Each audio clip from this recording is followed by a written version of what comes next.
Welcome to the show. I am Chris Graham, Jerry Ratcliffe Show. Jerry and I have lots to talk about with football and basketball. Jerry, hope things are going well for you. Yeah, everything's fine, Chris. Headed toward the holiday season, I guess, and everything's hunky dory. I hope they are for you. Hey, yeah, well, let's start talking. Before we get into the meat of the stuff with the transfer portal guys that are on the recruiting trail. One guy going to the NFL, at least applying for the NFL draft. A couple guys, I think, actually doing that. And then basketball. You were able to mingle with some folks, sort of in a fun way. A job fair you attended. And you ran into some names people might be familiar with from years past. Yeah, yesterday, I'll have the story up tonight on the site. Yesterday, Cavalier Futures with Lowe Davis. Lowe couldn't attend; he was under the weather. But Doug Dunkel from the Football Alumni Club and Jerry Capone helped. I guess Lowe set up this first annual career job fair thing for the UVA football team, and I think there were over 40 companies from all over the country there. Uh, and the purpose was to I missed the early part of it, but I think Tony Elliott had told the players, from what I understand, that he's thinking about these guys when they're 30 years old, and what are they going to do, and that was one of the main points of the whole thing. Also, to just they had mock interviews with a lot of the companies, or the players did, and there was a lot of mentorship going on, and a lot of networking going on. A lot of these guys just learning how to conduct themselves in an official business interview, and just exploring what kind of options there might be out there, internships, that sort of thing. uh Carla Williams was there as well, but two of the people Virginia fans will be interested in: Matt Schaub, who's retired now from the NFL, flew up from Atlanta, former NFL quarterback and former UVA All ACC Player of the Year from the Wahoos, was there, along with Barry Word, who was also ACC Player of the Year when he was here under George Welsh. Um, Serving as mentors and that sort of thing, and giving advice. And one of our sponsors was there, Jonathan Cotton from the Good Feet store. They've got stores, 18 stores all over the Mid-Atlantic, and branched out into Cleveland, where I see Mamadi Diakate was one of his customers this past week up there in Cleveland. And just a myriad of former influential UVA alums there, who have gone on to become very successful in various businesses, and they wanted to help these kids out. So it was a great day. It was well received. They had a great turnout. Tons of football players were there. I saw Brennan Armstrong there. I saw Nick Jackson. Saw Billy Kemp there. Just tons of the players. And I think it was so successful that next year they're going to try to expand it, I think, and have a dinner the night before, and do all kinds of cool things. So I don't know how many schools in the country are doing this, but I salute Virginia for doing it. I think that's something that's going to help a lot of their players. That's a neat thing. Yeah. I mean, we talk about the student athletes as players all the time here on the show. But yeah, they're students as well as athletes. And it's neat to hear that, Tony Elliott is thinking about, at some point they're going to be 30 years old. They're going to be 35, 40 years old. Whenever a career might end after this, from a sports perspective, they have to have other things to do too. And a lot of the guys, as we know from that famous NCAA TV commercial, will not play professional sports. So they have other things they need to be getting in line. And it reminds me the other night at media row at the basketball game. The seat next to me was a Cavalier Daily writer, and he and I had a couple little conversations about what he's planning to do. And It's kind Yeah, of neat, really nice kid. Yeah. Yeah, nice kid, able to chance to he's majoring in economics. We were chatting about what he does after college, and the formal way of doing that the Cavalier Futures event that I like hearing about that. So that's cool. So let's talk some football news first. We have basketball, of course. Basketball's an exam break, so as the university is in study days now, getting ready for finals. I think the first bit of news we should talk about, Jerry, is I know we have transfer portal news, but a couple of guys have thrown their names in the NFL draft. A couple wide receivers, Dontavian Wicks, Billy Kemp, the fourth. I'm not surprised Billy Kemp, Dontavian Wicks, maybe surprising me a little bit to hear his name out there. Yeah, certainly he could have come back next year, and I think Billy could have with the COVID exemption, but yeah, I was a little surprised, and maybe not so much because again, we've talked about it ad nauseum about how the passing game just never clicked this year, and we always sensed the frustration in Brennan Armstrong that it didn't work, but I'm sure it was the same thing for the receivers too, because they, as a group, they were expected to be one of the elite receiving corps in the country. I think we talked about it on here in the preseason that Lindy's magazine had Virginia's receivers ranked the number 4 receiving group in the country going into the season behind Southern Cal and I can't remember the other schools. I think maybe Oregon, but it never lived up to the hype, and for whatever reason. And so I assume this is just another level of his frustration with the whole thing, and decided to seek another avenue, another path. What surprises me is not that he wouldn't come back because of the way the offense went, but his drop off in production was notable.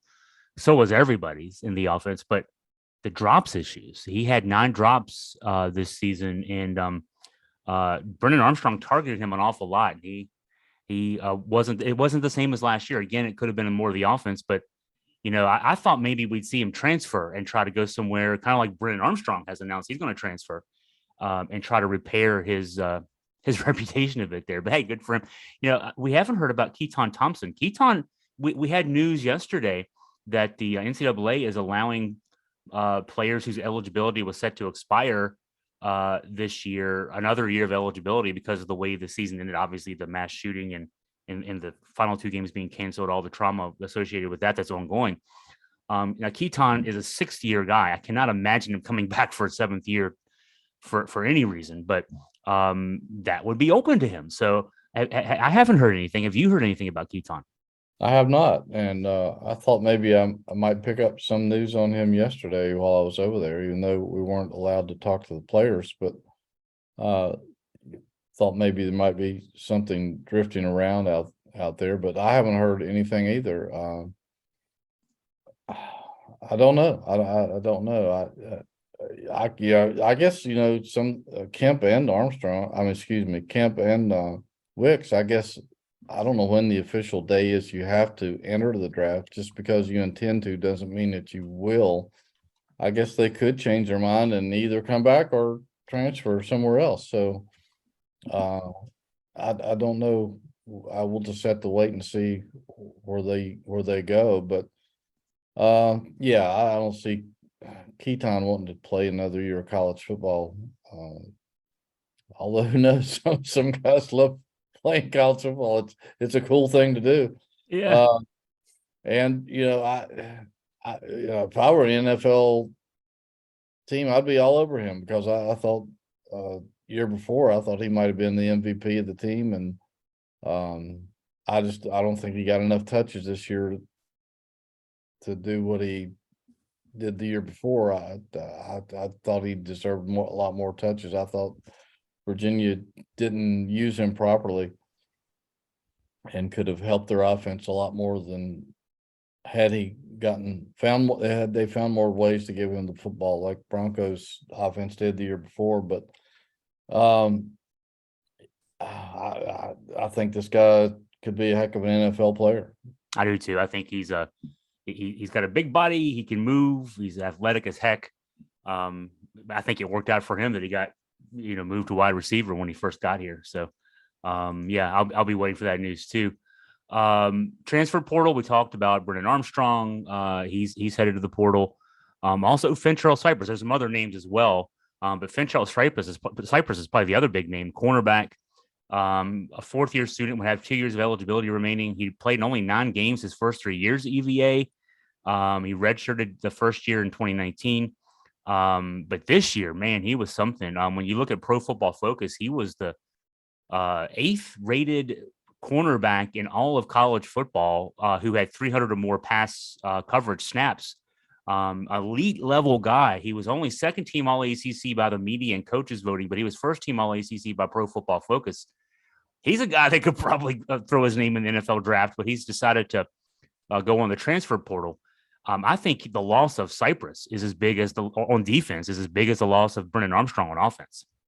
Yeah, because that secondary is going to be depleted now with Johnson deciding he's going to try to test the NFL waters, and Chalmers, who I think they were depending on becoming the strong safety starter next year, and Cypress, that's wiping out most of your future secondary, really. And yeah, I mean, he came on like gangbusters this year and out of nowhere, really, and had a fantastic season. Maybe he just wants to explore that on a higher level and see if he can latch on with a playoff contender. I'm sure there's a big market for a guy of his talent, because you don't find that many great corners out there, and to have a guy with experience and those kind of numbers and rankings that he has, you don't find those just every day out there. I'm sure there'll be a lot of colleges pursuing him and trying to get him to join their secondary for next season. Oh yeah, and they'll get a shutdown corner when whoever lands him. 2 commitments this week at wide receiver in the prep class. Signing day is next week. I think it's next week. After Virginia did not have anybody, there was a decommitment a couple weeks ago that left the coming class, the 2023 class, without a wide receiver, and they got a couple of guys with some interesting backgrounds. Yeah, and either Virginia has found some diamonds in the rough and done an excellent recruiting job, or they're just desperate and signing anybody they can get who seems like they might have some potential. But only time will tell. But one of them, Jaden Gibson, is a 6'1", 3-star wide receiver out of Tiger, Georgia, where I don't know where that is. I've been all over Georgia, and I don't know where Tiger, Georgia is, but he set the Georgia high school state record halfway through his senior year, Chris, for career touchdown catches, and career career receiving yards, with a really old record set by a guy named Stan Rome, who I think went on and played at Georgia. I remember that name. And that was back in 1973 when he set that record. So he had 4,537 career receiving yards. Gibson did, the Virginia kid, and 49 career touchdowns, which was a record that was set last year, and he broke it. Had some really big numbers, but he's ranked the number 238 wide receiver in the country, which is by 247, and 156 overall prospect in the state of Georgia, which it's not really great numbers there. He was the target of a guy who's currently a quarterback in the University of Georgia roster, a guy named Gunnar Stockton, who was a good passer. So I'm sure he benefited from that. But the thing that a lot of people look at is who were the other schools that offered you, and he didn't have any other Power Five offers. It was Army, Georgia Southern, Dartmouth, Fordham, Middle Tennessee, Richmond, Gardner Webb, and some others. Now that doesn't mean that you can't be a great football player, just because you didn't get any Power Five offers. But I think overall people look at it and you know there's a question mark is can he play at this level and be effective? And certainly you can, because some of these guys that play for those schools I just mentioned have gone on and played in the NFL. So it's just a kid, I guess, with potential and nice numbers, and you'll have to wait and see. The other receiver who came the day afterward, Titus Ivy, certainly has an NFL name, if nothing else. He's a 3-star guy also. He's not listed in some areas on some of the other recruiting services, but he's number 262 receiver in the country, the number 38 overall prospect in the state of North Carolina. He's from Cox Mill High School in Concord, which I think is right outside Charlotte. 6'4", 190 pounds. He's definitely got good size. He didn't have any other offers, Chris, from anybody. So we don't know. His high school coach raved about him because he's a 2-sport athlete. He's a good basketball player, who might have gotten some offers from mid majors. Not sure if he would get those or not, but he visited Virginia in November and was offered October 27th, came here for a visit immediately the following week. Because he's such an athlete and has great leaping ability, I think they see him as a guy with potential as a big wideout who can go up and get the ball, go up and get those fade passes. And there was something else. Oh yeah, I saw a video of him.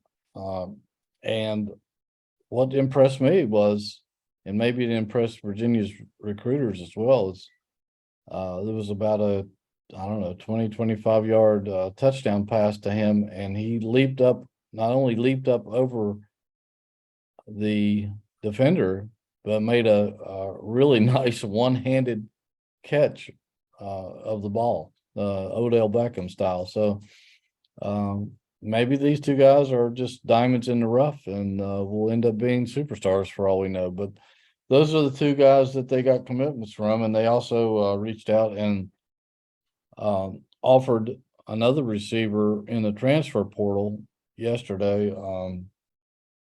Jaden Higgins, a 6'4", another big receiver, 6'4", 210 receiver with 2 years of eligibility remaining from Eastern Kentucky. And he was the first Eastern Kentucky receiver since 2000 to have at least 750 yards receiving and 10 touchdowns in a season, which he did as a sophomore this past season. He has also been offered by Mississippi State, Tulane, and Iowa State since entering the portal. So we'll see where he winds up. I imagine he'll probably get some more offers, but they're trying to shore up the wide receiver room for sure with those 2 commitments and that 1 offer, Chris. Can't teach 6'4" and wide receivers who are big. We've had success with them. Keaton Thompson being one. I got to correct myself. Signing day, the December signing day is December 21st, so it's not next week, but the following week, the Wednesday, it's December 21st.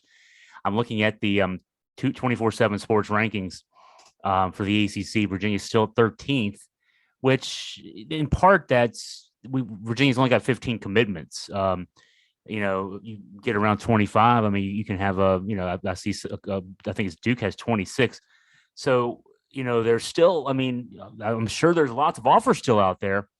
They got to get some more ink on papers, coming up, more faxes or whatever they end up getting on that day. That's what surprises me. The staff hit the ground running when Tony Elliott was hired, and he fleshed his staff out last January. and there's still quite a few spots open in his upcoming class. Yeah, I think they've overall had 3 decommits. Some of those were not recent. They got back during the season, I think. But yeah, I mean that's a really low number. Fewest I can think of in a while for a staff that's had that long to recruit. But um, there's also a spring signing period, right? Yes, But we don't know. Or not spring, but I guess it's February. February. The normal what's always been in the past the signing period, first Tuesday or Wednesday in February. Yeah. Yeah, and so they've got work to do, but uh, I think this staff with some of the people leaving and all that, I think they're going to have to do some incredible work in the transfer portal themselves, Chris, and try to rebuild this roster because there's a lot of holes, and we don't know if there's any more guys that's going to transfer or not. Certainly, this was just the first week of it. Yeah. So I'm sure they're busy trying to re-recruit those guys and keep them here at UVA. But I think they're going to have to do great work, some awesome work in the portal to get this roster back up to par to be able to compete in the ACC this coming season. Yeah, I believe the transfer portal is a 45-day portal this year. It's been narrowed down from past years. It just started this week, so I would imagine if we're going to see more names, and I expect to see more names.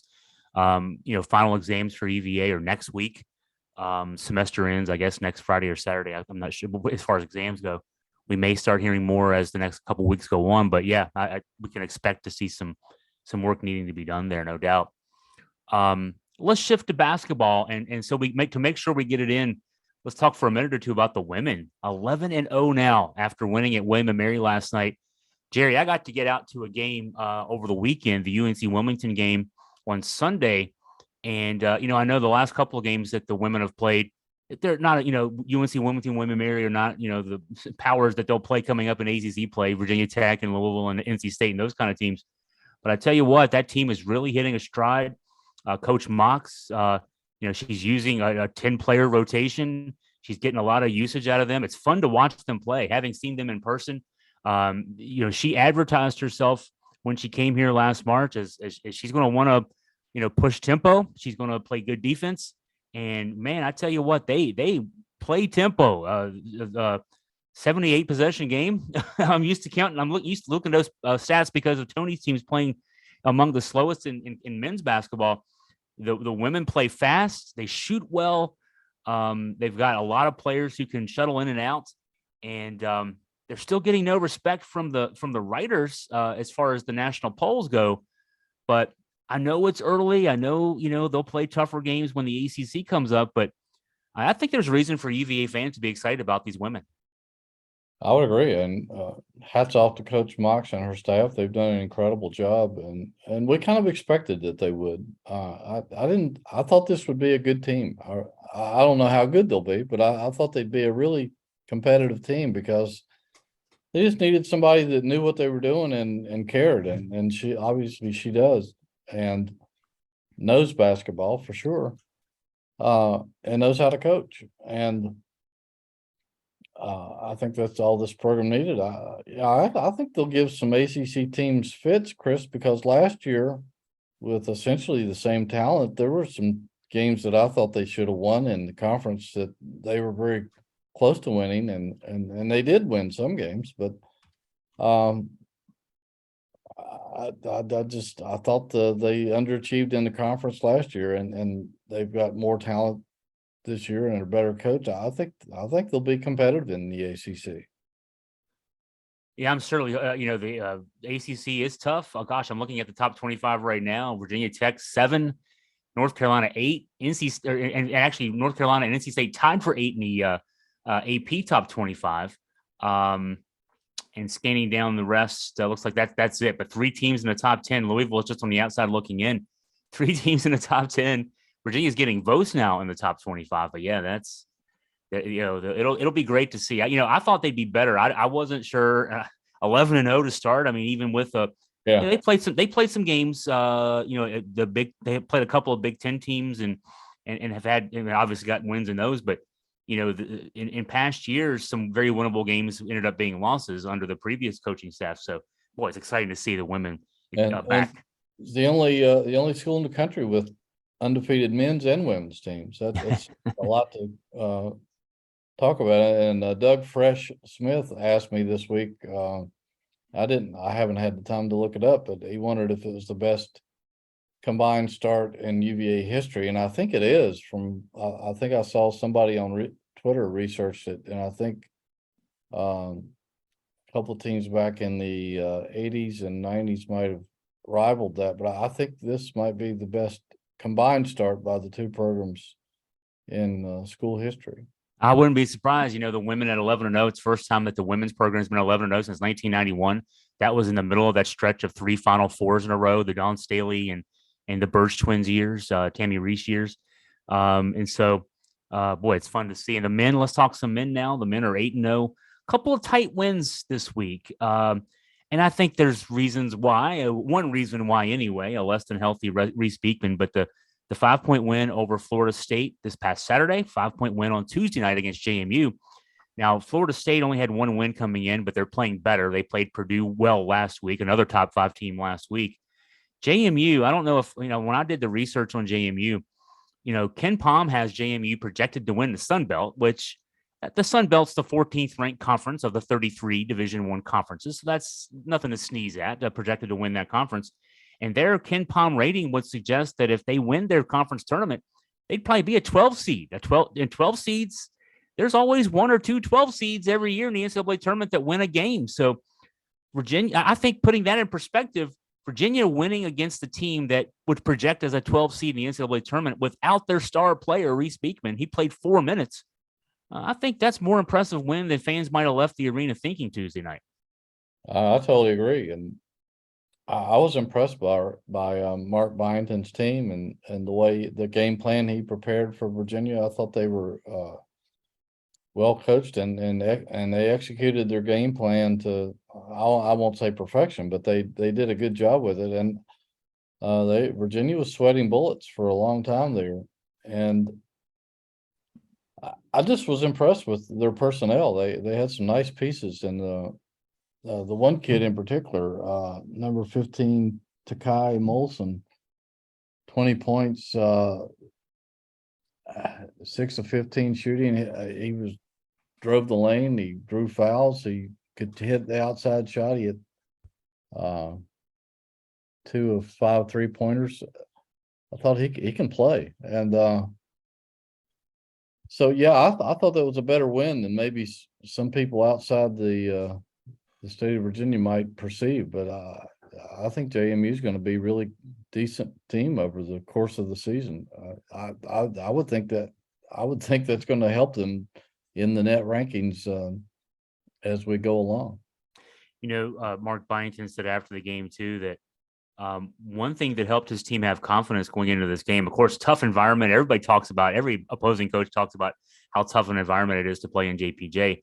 But he said that what made them more confident going into the game was that they had won the game last year in Harrisonburg. And so even though Virginia, last year going into that game, the two teams were down. Virginia had struggled early in the season. Certainly last year, JMU did as well. JMU had a struggling season all along. It was their last year in the CAA. They knew they weren't going to be able to play in the CAA tournament. So, it was a throwaway year for them in a lot of respects. But and these two rosters are very similar to what they were last year. They've added a couple pieces each, and that's why they're a lot better, both rosters. But because JMU had won that game, they played with confidence in that game. And boy, you could see it. I mean, those kids got down 11 in the first half, came back, tied the game late. It was a tight game for Virginia. Virginia kept missing free throws late because I think especially K.A. Clark was just exhausted from having to point guard by himself the whole game. Yeah. JMU gave fits, but I'll say on the other side, give Virginia credit. As soon as Reese Beekman got up from that, when he made that fast break layup, came up grabbing his hamstring, everybody had to know. You can tape up a sprained ankle, but you can't do anything with a hamstring. He's gone. He's out of the game. and everything you game planned is out the door, and you got to play 36 minutes without your star player. And really, the guy you built your entire offense around. Um, Credit to those UVA guys. They weren't knocking down shots, but they played defense. JMU shot 27.3% in the game. Defense won this one for Virginia. No question. And I think that was a big point of emphasis by Tony as well. And yeah, you could tell that JMU had confidence, and even as rowdy as Virginia's crowd was, it didn't shake them too much. They kept their poise, and you got to give them a lot of credit for that, because that's as tough an environment as they're probably going to see anywhere this season. And you got to give credit to the rest of the Virginia guys that stepped up their game a little bit, and in the absence of Bigman. And shout out to Dr. D-Duck. He's the one that told Tony, hey, he's done for the night. He's got to sit down. But yeah, it's Ryan Dunn, I thought, continued to show how good he's going to be. I wrote a column a lot about him, and even though McNeely didn't hit a lot of shots, he took good shots and they just didn't go in. But he's going to be a force throughout the season. And Byington even said that even though he didn't make the shots, he says, I was holding my breath every time he released one because they all looked like they were going in. So his shots will start falling, I'm sure. But credit everybody else for just stepping up their game and pulling that one out. And what, there's a lot of schools around the country that would have probably lost that game. We've seen a rash of upsets in the early season, Chris, and hats off to these guys for being able to hold off a threat like that.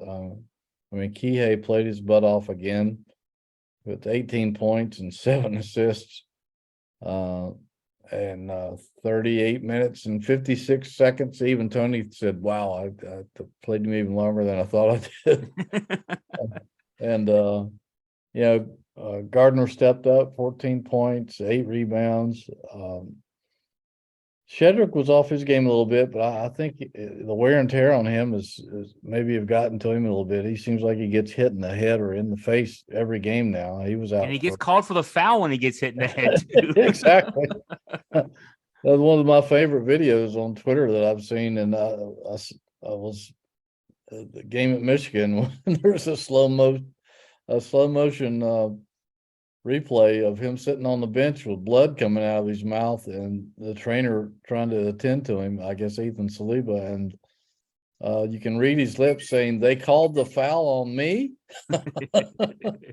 It's unbelievable. Yeah, it is. And of course, Franklin played well, and a couple of the other guys, and Vanderplas was a little bit off his game, but it just goes to show that, even though a couple of guys weren't playing at their best, and they were able to pull out a very important win, I think. The line I'm remembering from Tony's press conference post game was he looked at the stat sheet. He said, I gave him 1 minute and 4 seconds. I thought I gave him 28 seconds. He has no excuse. He was well rested. And you talked about other teams losing games, the rash of upsets. I mean, and how early injuries can affect games. North Carolina is telling everyone that the reason they lost their last 2 games to Indiana and to Virginia Tech is because, well, in the Indiana game, Armando Bacot got hurt, and he was playing with an injured shoulder, and then he missed the Virginia Tech game with the injured shoulder. They were the preseason number 1. They lost 2 games. They're telling you because they were missing their best player. Virginia had to beat Michigan with Reese.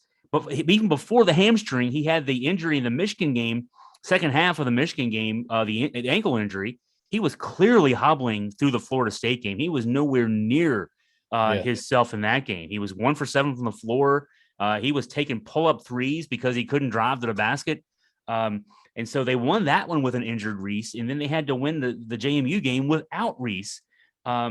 Basically 2.5 games there that they had to win on the road at Michigan, beat Florida State, beat JMU with less than the full package. So And those are the kind of games Virginia fans know this. You are not at 100% in March. If you want to win 6 straight, you've got to win games where you're down, where a guy's in foul trouble, maybe a guy turns an ankle. And Virginia did that in 2019. None of those games were perfect, but they won all those games. These are the kind of games, and especially I think the JMU game, the kind of game that you've just got to find a way to win. And when you can do that, that gives you confidence in March. Oh, absolutely. Absolutely. You couldn't say it any better. And I think Tony is, and his coaching staff are good inspirations of that, because they know how to challenge these guys and get them ready to play and making adjustments at halftime and get any guys' faces and tell them they've got to play tougher. They need to buckle down in this area or that area, not to mention the X's and O's adjustments they make. So, I think Virginia is built this way, and it's so easy to lose a game like this. It's hard to win good college basketball games. So the fact that they survived Florida State, who's obviously better than their record, and a state rival who really wants to knock your block off without your best player, that speaks volumes about the rest of these guys and how they can elevate their game and answer the call. You talked about Ryan Dunn. You were a comment about him. I'm getting ready to do the same. So we should share some thoughts here. Ryan Dunn, that drive to the basket inside of a minute to go, 52-50 game. That was huge. Obviously, I mean, he got the ball in the corner. Could have shot the three. He's got a good perimeter shot, but he puts the ball on the floor, takes it to the basket, takes it hard to the basket, and converts that. And what a thing from a freshman, especially a freshman who didn't even get off the bench in Virginia's first game back about a month ago. He has been a find for Virginia fans, certainly. A guy that, that part of that heralded recruiting class. He's 6'8". I think when Virginia was recruiting him, he was 6'4" or 6'5". So he's grown a bit. He's still got those guard skills that he had when he was being recruited, but now he's bigger. He's got a 7-foot wingspan. Kind of reminds you a little bit in that respect of DeAndre Hunter. And also his that take to the basket reminded me a little bit of Ty Jerome when Ty was a freshman and taking big shots in games, and he became Big Shot Ty. Who are some comparisons for you in your 40 plus years of watching Virginia basketball? I mean, DeAndre ends up being the number 4 pick in the draft. He redshirted as a true freshman. This kid's already playing and contributing. But Dunn, what a find for Tony Bennett. Yeah, I mean, you just don't see many freshmen, particularly nowadays, that have that awareness and that kind of courage. I mean, some of the ones that the one and dones, no pun intended, but they might be able to do that. But your regular freshmen, they're not at the point confidence wise, I don't think, to take over the moment. I mean, that the game was on the line right there. And you could tell coming out of that timeout, Chris, I was watching him, and he was sitting out there in the right corner all by himself, and you could just see it in his eyes that, hey, I want the ball. I'm going to get the ball. I want the ball, and I'm going to finish it. You could just tell that he wanted that ball, and I don't know if it was the plan, the play drawn up to go to him in the corner, or if Kihei just saw him out there unguarded. But Kihei zipped it to him, and he attacked. He didn't hesitate for a blink of an eye. He attacked the basket and went in and double clutch and shot over a guy and off the glass and in. And all these years, there's been some great freshmen here, but I don't. It's hard to single out guys that have been that aware and that poised and that aggressive and that courageous in that setting. with the game on the line, I'm going to take it into my hands. They usually turn it over to a guy with like Kihei or a Gardner or somebody who's been around and that the team relies on in moments like that. But for a freshman to say, I'm not afraid, I'm gonna do it right here. I'm gonna finish it myself. I can't recall a lot of guys that have done that in that kind of setting, Chris. But yeah, guys like Jerome and Kyle Guy and DeAndre, of course, like you said, his true freshman year he set out, but there are guys that could do that. But wow, I mean, I was just blown away by his aggressiveness and poise there. And we heard earlier in the season, King Rice raved about him for about a minute or two in the post game about how he reminded him of DeAndre Hunter at the same stage of his career. And he said, Tony's got a special one here. And Byington said the same thing. He said, this kid's going to be special. And I think he is. I think he's going to be special.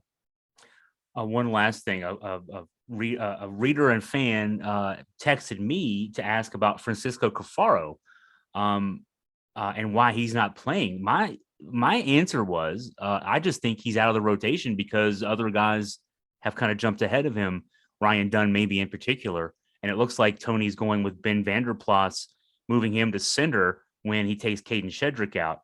Am I right there, or is there something else going on with Francisco that we haven't heard otherwise? That's my guess as well, Chris, is that Tony is the last few games he's hasn't hesitated to go to it with a smaller lineup and put Vanderplas at that center spot, which is amazing considering that Vanderplas isn't really that big a guy. Yeah. And leaving Shedrick off the ball or out of the game, and it can be a Vanderplas and Gardner in there. So that's my guess as to what's going on. I don't know of any other issues with Cafaro. I know he did miss that one game because he was with the Argentine national team in a qualifying games. I think the game was played in, I don't know where it was played, maybe in DC. I think it was in DC. And, that was the second game of the season. That's the game that Dunn got his first minutes in. Yeah. That might end up being a Wally Pipp moment for Cafaro. Could be. But yeah, I don't know of any other issues going on with him. Certainly we haven't caught wind of that. He looks healthy in warmups. That's all we can say. We don't know whatever that translates to. He's out there for warmups. He's going through warmups like everybody else. So he's out there. He's just not playing. So, well, Jerry, as we're wrapping up the show, I know we always like to thank the sponsors that make all this possible. Yeah, and we're hoping that Houston stays undefeated. That's right. And that they don't lose to Alabama this weekend. I think they play Saturday, maybe. So we can have a Houston, Virginia 1-2 matchup on December 17th at JPJ. You talk about a crowd that'll be unbelievable. That could be one of the great crowds in JPJ history if that comes about. And it'll take us back to those days of Ralph versus Phi Slam Majama. So that could be some special stuff. But yeah, I want to thank our sponsors. We mentioned the Good Feet store a moment ago. Jonathan Cotton was over at the UVA Career Day yesterday, serving as a mentor and giving advice to the players about their future business careers and showing them what Good Feet store is all about. A very rapidly growing company. We thank them for their support. They're in I think their smallest stores here in Charlottesville. So, please go by and visit them if you're having any discomfort walking or running. They can give you arch work, give you arches that will specifically design for your foot. And believe me, I've been there and I got all their arches, and it's helped me a lot. And if you have any discomfort, please go see them. You owe it to yourself. Aberdeen Barn, best steakhouse in Virginia. You never know who you're going to run into there. All the Wahoos go there. Wahoos from the past. Some of the great athletes in Virginia history hang out there when they're in town. You can't get a better meal and better atmosphere and better service than you can at the Aberdeen Barn. So please go by and say hi to Angela and tell them Hootie sent you. Also, UVA Orthopedics. We hope you don't have to go see them, but if you're having any kind of a joint or knee or shoulder, elbow, foot, ankle problem, hand problem, go see them because you can't get better treatment anywhere in the United States as far as I'm concerned. And some of the best athletes in the NFL, NBA, and Major League Baseball come to visit these guys. So if they trust them, you certainly should, because they know how to fix you and they'll fix you right. Also, Ragged Mountain Running Shop, Mark and Cynthia Lorenzoni, been here since the early 80s, and they got all your running and walking needs down there with all the shoes and equipment that you can think of. And if you need any running advice, two really good running coaches there with Mark and Cynthia. So go down to the corner and pay them a visit as well, right there on Elliewood Avenue. All right. Well, thanks to Jerry Ratcliffe, as always, for his time and insight. I always learn something when I'm chatting with Jerry. Thanks to the fans out there for checking in with us. Go to jerryratcliffe.com, go to augustafreepress.com for the latest UVA sports news. And we try to keep up with everything as best we can. For Jerry Ratcliffe, I'm Chris Graham signing off. Everyone have a great day.